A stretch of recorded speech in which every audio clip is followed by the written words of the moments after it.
अस्सलाम वालेकुम, मैं हूँ होम्यो डॉक्टर मोहम्मद रमज़ान।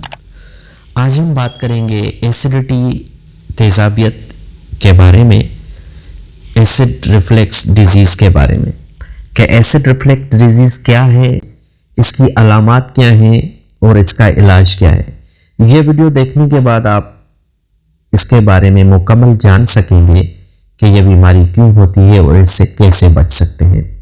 ग़िज़ा खुराक की नाली से गुजरती हुई जब मैदे में पहुंचती है तो मैदे की ऊपर की जानिब एक वाल्व होता है जिसको स्फिंक्टर वाल्व कहते हैं।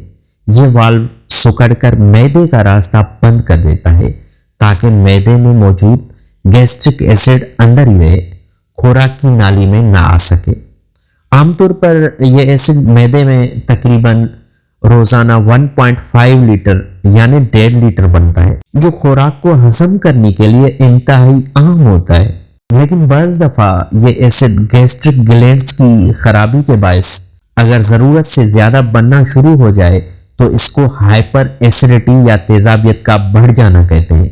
अब होता कुछ यूं है कि बाज़ वजूहात की बिना पे मैदे के ऊपर मौजूद वाल्व खराबी का शिकार हो जाता है और मैदे से खुराक की नाली का रास्ता खुला रह जाता है, जिससे मैदे के अंदर मौजूद ये तेजाब खुराक की नाली में आकर खुराक की नाली को झुलसा देता है और बहुत से मसाइल का सबब बनता है। इस तकलीफदा सूरत हाल को एसिड रिफ्लेक्स कहते हैं। इसकी वजह से सीने में बहुत ज्यादा जलन होती है और दर्द शुरू हो जाता है, जिसे अक्सर लोग दिल का दर्द भी समझ लेते हैं। बाज़ दफ़ा यह दर्द आर्जी होता है, लेकिन अगर ये काफ़ी अर्सा जारी रहे तो इसको गर्ड कहते हैं, यानी गैस्ट्रोइसोफेगल रिफ्लेक्स डिजीज। अब बात करते हैं कि एसिड रिफ्लेक्स की अलामात क्या होती हैं और कैसे पता लगे कि एसिड रिफ्लेक्स का मर्ज है। एसिड रिफ्लेक्स अमराज की वाज़ेह अलामात में सीने में जलन, छाती में दर्द, ग़िज़ा निगलने में मुश्किलात पेश आना, खाने का जायका तल्ख महसूस होना, ग़िज़ा का गले में अटकने का एहसास होना और मतली महसूस होना कि जैसे उल्टी आ जाएगी। एसिड रिफ्लेक्स का इलाज क्या है? एलोपैथिक में एसिड रिफ्लेक्स के एंटासिड है जो मैदे की तेजाब को गैर मुअस्सर बनाने में मदद करती है। इसके अलावा H2 रिसेप्टर एंटागोनिस्ट हैं जो तेजाबियत के मिकदार को कम करने का काम करती है, और दीगर प्रोटॉन पंप इनहिबिटर वगैरह हैं जो तेजाबियत की पैदावार को रोक देती हैं। इसलिए उनके ज्यादा इस्तेमाल से तेजाब बनना बंद हो जाता है और मरीज ज्यादा मसाइल का शिकार हो जाता है। इसको हाइपोक्लोराइड्रिया कहते हैं।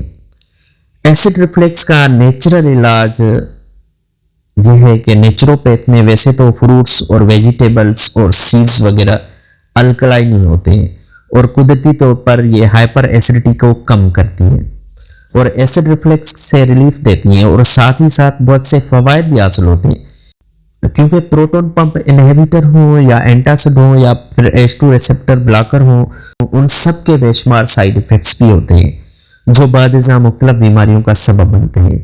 लिहाजा एसिड रिफ्लेक्स का नेचुरल इलाज बनाना है जो एक नेचुरल एंटासिड है। यह जायद तेजाबियत को जज़ब करके फौरी जलन और दर्द से रिलीफ देता है। लिहाजा हर खाने के बाद 2 या 3 केले खा लेने से एसिड रिफ्लेक्स में बहुत ज्यादा फर्क पड़ता है और इसके और भी बहुत ज्यादा बेइंतहा फवायद हासिल होते हैं। लेकिन इस इंतहाई अहम बात यह है कि ज़ियाबितस के मरीज अपने डॉक्टर के मशवरे से इस्तेमाल करें। मजीद किसी भी किस्म की पेचीदगी से बचने के लिए किसी गैस्ट्रोएंटरोलॉजिस्ट के पास तशरीफ ले जाएं। शुक्रिया। अल्लाह पाक आपका हामी नासिर हो। अल्लाह हाफिज।